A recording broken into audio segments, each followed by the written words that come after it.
Titre de ce livre, L'Esprit de Christ. L'Esprit de Christ, l'auteur, c'est le bien-aimé frère Andrew Murray. Nous sommes au chapitre 5, L'Esprit et Jésus glorifié. Le titre du chapitre 5, L'Esprit et Jésus glorifié. Petit 1, L'Esprit et Jésus glorifié. Petit 1. Ceci nous explique en outre pourquoi c'est l'Esprit de Jésus et non directement l'Esprit de Dieu qui pouvait nous être envoyé pour demeurer en nous. Le péché avait interrompu, troublé nos rapports avec Dieu lui-même, autant qu'avec sa loi et avec la faveur divine, nous avions perdu la vie divine. Christ est venu non seulement affranchir l'homme de la loi et de la malédiction de la loi, mais ramener la nature humaine à Dieu, rétablir notre communion avec lui et nous faire participer de la nature divine. En parenthèse, 2 Pierre chapitre 1 verset 4. Pour cela, Christ devenu lui-même chair devait sanctifier la chair en sa propre personne et l'amener à devenir volontairement l'habitation de l'Esprit. L'habitation de l'Esprit de Dieu. Après avoir fait cela, et conformément à la règle qui veut que les formes les plus infimes de la vie ne puissent s'élever à un degré supérieur qu'en passant par la mort, il devait lui-même passer par la mort, soit pour subir la malédiction du péché, soit pour être le grain de froment qui, s'il meurt, porte beaucoup de fruits. Jean chapitre 12, verset 24. À présent, sa nature glorifiée, lors de sa résurrection et de son ascension, nous envoie son esprit. L'esprit de sa vie humaine glorifiée par son union avec Dieu, et par là, il nous rend participants de tout ce qu'il avait individuellement acquis, c'est-à-dire de lui-même et de sa vie glorifiée. L'expiation confère à l'homme le droit d'être rempli de l'Esprit de Dieu. Jésus, après avoir revêtu lui-même une nature humaine, nouvelle et sainte, peut à présent nous communiquer ce qui avait été jusqu'alors inconnu, une vie à la fois humaine et divine. C'est ainsi que l'Esprit, qui est la vie individuelle de Dieu, a pu devenir aussi la vie individuelle de l'homme. Et c'est parce que l'Esprit est le principe vital de Dieu lui-même qu'il peut être aussi le principe vital de l'enfant de Dieu.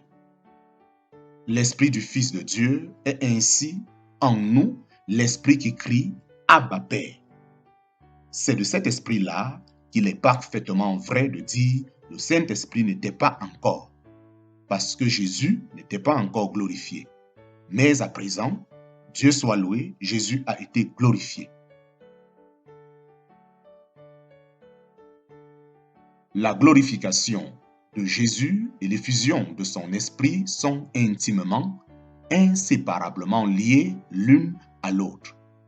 Si nous voulons recevoir non seulement l'Esprit de Dieu, mais l'Esprit de Christ glorifié, cet Esprit qui n'était pas encore, mais qui est à présent une réalité, c'est à Jésus glorifié que nous devons nous adresser avec foi. Le Saint-Esprit peut nous donner tout ce que nous voulons recevoir, tout ce que nous voulons posséder de la vie de notre Seigneur glorifié. Le jour de la Pentecôte, le Saint-Esprit descendit comme une personne pour demeurer en nous. C'est là le fruit de l'œuvre de Jésus. Nous avons sur la terre la présence personnelle du Saint-Esprit. Par Jésus-Christ, seconde personne de la Trinité, le Fils est venu révéler le Père qui demeurait et parlait en lui. De même, l'Esprit, troisième personne de la Trinité, vient à présent révéler le Fils et par lui, le Fils vient habiter et agir en nous. La gloire dont le Père a glorifié le Fils de l'homme parce que le Fils l'avait glorifié est donc celle-ci. En son nom et par son moyen, le Saint-Esprit vient habiter personnellement dans le croyant et réaliser en lui la présence de Jésus. Voilà ce que signifient ces mots de Jésus.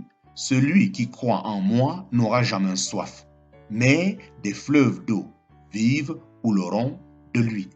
En parenthèse, Jean chapitre 6, verset 35, Jean chapitre 7, verset 37. L'habitation du Saint-Esprit en nous vient nous révéler la présence de Jésus glorifié. Voilà ce qui seul peut étancher la soif de notre âme et faire jaillir en nous une source de vie qui aille en vivifier d'autres encore. Amen. Dans la vie de Jésus, l'humble état de serviteur a précédé l'état de gloire et de roi.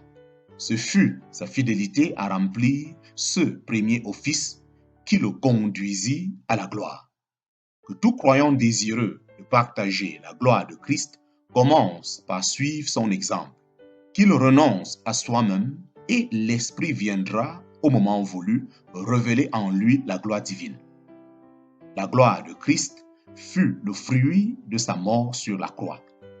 C'est en prenant part moi-même à cette mort de la croix, crucifions en cette mort de la croix, crucifions de Christ pour moi.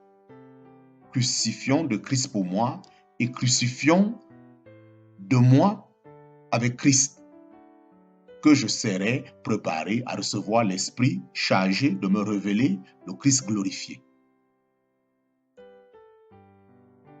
Dans la vie de Jésus, l'humble état de serviteur a précédé l'état de gloire et de roi.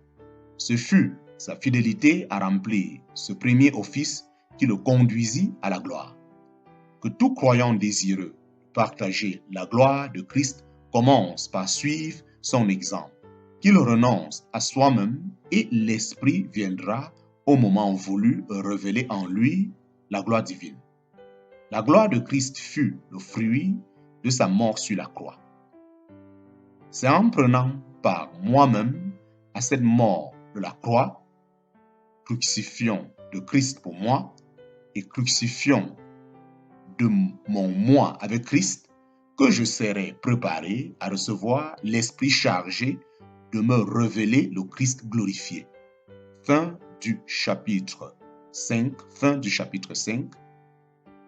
Chapitre 6. Le Saint-Esprit en l'homme. Chapitre 6. Le Saint-Esprit en l'homme. Chapitre 6. Le Saint-Esprit en l'homme. Je prierai mon Père qui vous donnerait un autre consolateur afin qu'il demeure éternellement avec vous, l'Esprit de vérité que le monde ne peut recevoir parce qu'il ne le voit point et ne le connaît point. Mais vous le connaissez parce qu'il demeure avec vous et qu'il serait en vous. Jean chapitre 14, versets 16 à 17. Je prierai mon Père qui vous donnera un autre consolateur afin qu'il demeure éternellement avec vous, l'Esprit de vérité que le monde ne peut recevoir parce qu'il ne le voit point et ne le connaît point. Mais vous le connaissez parce qu'il demeure avec vous et qu'il sera en vous. Jean chapitre 14, versets 16 à 17. Il sera en vous. Par ces 4 mots, notre Seigneur prédit l'habitation de l'Esprit Saint en l'homme, ce mystère insondable qui devait être le fruit et le couronnement de son œuvre de rédemption. C'était pour cela que l'homme avait été créé. C'était pour cela que Jésus vivait sur la terre et qu'il allait mourir. Sans cette habitation de l'Esprit en l'homme, le but du Père n'aurait pas été atteint. Le but du Père n'aurait pas été atteint.